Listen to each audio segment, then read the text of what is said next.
Welcome to BAM Studio, where Bloomberg Business Week Vietnam sit down with world leaders, investors, policymakers on the sideline of the Vietnam Economic Future Summit 2025, and we discuss about the medium and the long-term future for the Vietnam's economy.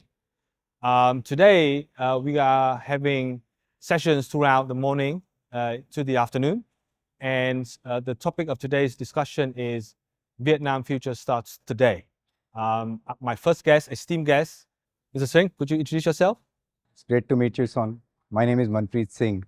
I look after customer propositions and marketing for HSBC Vietnam. With Manpreet today, I think it is best for us to talk about the growing wealth management industry in Vietnam. You know, the Vietnam's affluent population is increasing in terms of size, but also in terms of quality.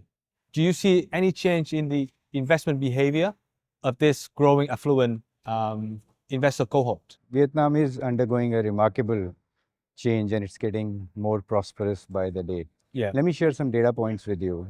We now have about $19,000 millionaires in Vietnam.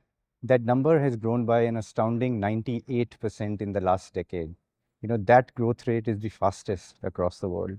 It's outspacing even China for that matter. Oh, wow. Right. So we see this number growing another 100% in the next decade as well. So there's immense wealth being created. And most of this is first generational wealth. And we see a lot of customers, they are not just local business owners now, they are thinking global. Their family and lifestyle aspirations are changing. So that's impacting their investment choices. And what we see is traditionally there was property and cash, and now we see gold is very much in the mix. And increasingly, Vietnamese are becoming more open towards looking at stocks and funds, particularly in the segments which are driving the real economy of Vietnam, and these are consumer technology infrastructure. Yeah. And we see a similar trend in HSBC globally as well. Yeah. If I quote from the inside of our Affluent Investor Snapshot 2025, just in last 1 year itself, we've seen our investors have cut down their idle cash holdings by about 40%. And we see the same trend in Vietnam now, where investors are looking to make their idle cash work harder for them. Okay. So in terms of the asset that you just mentioned, that is growing in terms of the asset classes. Do you also see a trend in the demand for long-term capital preservation? And if yes, what is HSBC doing currently to support that trend?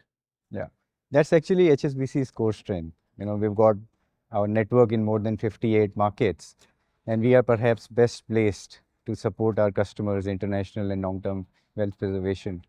And in Vietnam specifically, if I talk about HSBC Premier is the cornerstone of what we do in Vietnam. That's our proposition for affluent and high net worth customers. Yeah. And we do this by three main things if I was to share. The first is the proposition itself. Yeah. So if you are a HSBC Premier customer in Vietnam, you are globally recognized as an HSBC Premier customer across the world. So you could walk into any of our branches and you will be served as a Premier customer.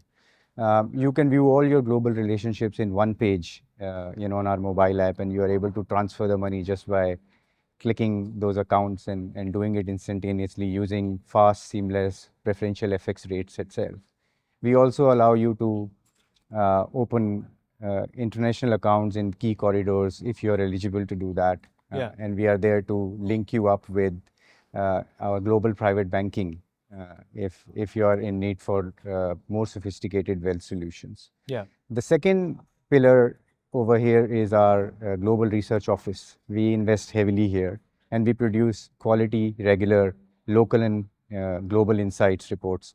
We do that so that the customers in Vietnam are kept abreast, not just what's happening locally, but also what global trends are shaping Vietnam's growth story. And the third is our partnership ecosystem. So we have tied up with key financial institutions in Vietnam, Dragon Capital, Vina Capital, Prudential, to give our customers access to the best local expertise that they can. So in short, if I was to summarize, we allow our customers to think global and they can plan local. In terms of the product offering for these type of clients and the growing affluent middle class, what are the key sort of focus in terms of the product segments that HSBC is focusing on right now, given that things are changing really fast in Vietnam, right? So the government is even thinking about maybe legalizing cryptocurrency trading, right? So you mentioned gold, you mentioned the others, but I just want to hear a little bit more about the focus over the next couple of years in terms of the products. Sure. So as I mentioned, wealth is pretty much at a nascent stage in Vietnam. You know, customers are more comfortable talking to their friends in terms of where they should be investing, and the options are pretty limited. But as I said, you know, and you mentioned there's a tokenized asset pilot which is on by SBV. There is conversation on International Financial Center, the FTSE Russell upgrade. All these are, you know, steps in the right direction. So essentially, I always say this for Vietnam right now, it's education before innovation, right? So it's a very critical role that we as banks play in educating our customers on the value of, you know, risk-adjusted returns, asset allocations, rebalancing, and we do that through our market research, the reports, the market outlooks that we run for our customers, and you know, the insights that we give them are core to it. And our RM's role is no longer just offering a product to the customer. Our RMs are there to do context and to do curation, right? Yeah. Context by doing a very disciplined and unique state-of-the-art financial planning review with our customers. That happens in the very first engagement. When we get introduced to a customer, essentially we ask the customers to not just tell us where they want to make money, rather what are their goals, what are their durations, and what are the cash flow requirements, Yeah. you know, that will help them chart out their investment journey.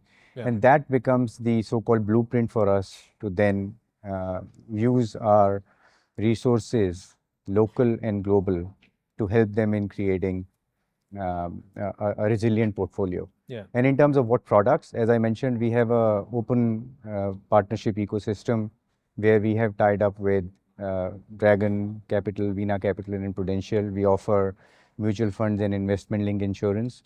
And if the customers are eligible, we are able to refer them to our global private banking, let's say in a hub like Singapore, for them to get even better access. Right. So from HSBC's perspective, Vietnam is core to our Asia and global strategy, and we've got world-class RMs who are trained in wealth, and we've got fantastic capabilities, and this allows us to curate recommendations for our customers so that they can navigate this wealth management journey in an assured way. And Manpreet, you also mentioned in your previous answer that you are investing heavily.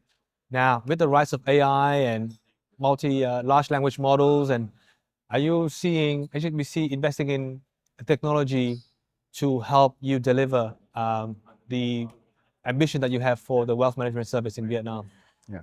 See, our digital strategy for affluent and high net worth customers is very clear, right? We use technology to enable our relationship managers. Our customers tell us that for the bigger ticket investments and purchases, they still trust a human being, right? So that's where the RM becomes the center of this entire conversation. Technology is just to strengthen that relationship. Yeah. It just takes away the friction from day-to-day transactions, right? And we've been heavily investing in technology over the last few years in Vietnam. We now have a world-class onboarding journey, which allows Vietnamese customers to open their accounts in 10 minutes, end-to-end, straight through. They're able to use their account. We are able to open cross-border accounts for eligible customers even before you leave Vietnam. Yeah. Also investing in global view, global transfers. These are the capabilities which are available, as I mentioned earlier. And customers are now able to use their mobile to view, and they're able to transfer their money in their global accounts itself. In terms of digital wealth platforms, as the market matures, we are well positioned to invest in that area, and we're closely watching that space. And I spoke about the financial planning report and review that we have, where we allow customers to share with us their aspirations and life goals, and we're able to make a meaningful recommendation. And to sum it all, I would say we offer our customers a global platform. We offer them professional advice, and we offer them the global standards of risk and disciplined investing to make sure that their wealth is built and managed on a long-term basis. Long term, very long term. So thank you so much.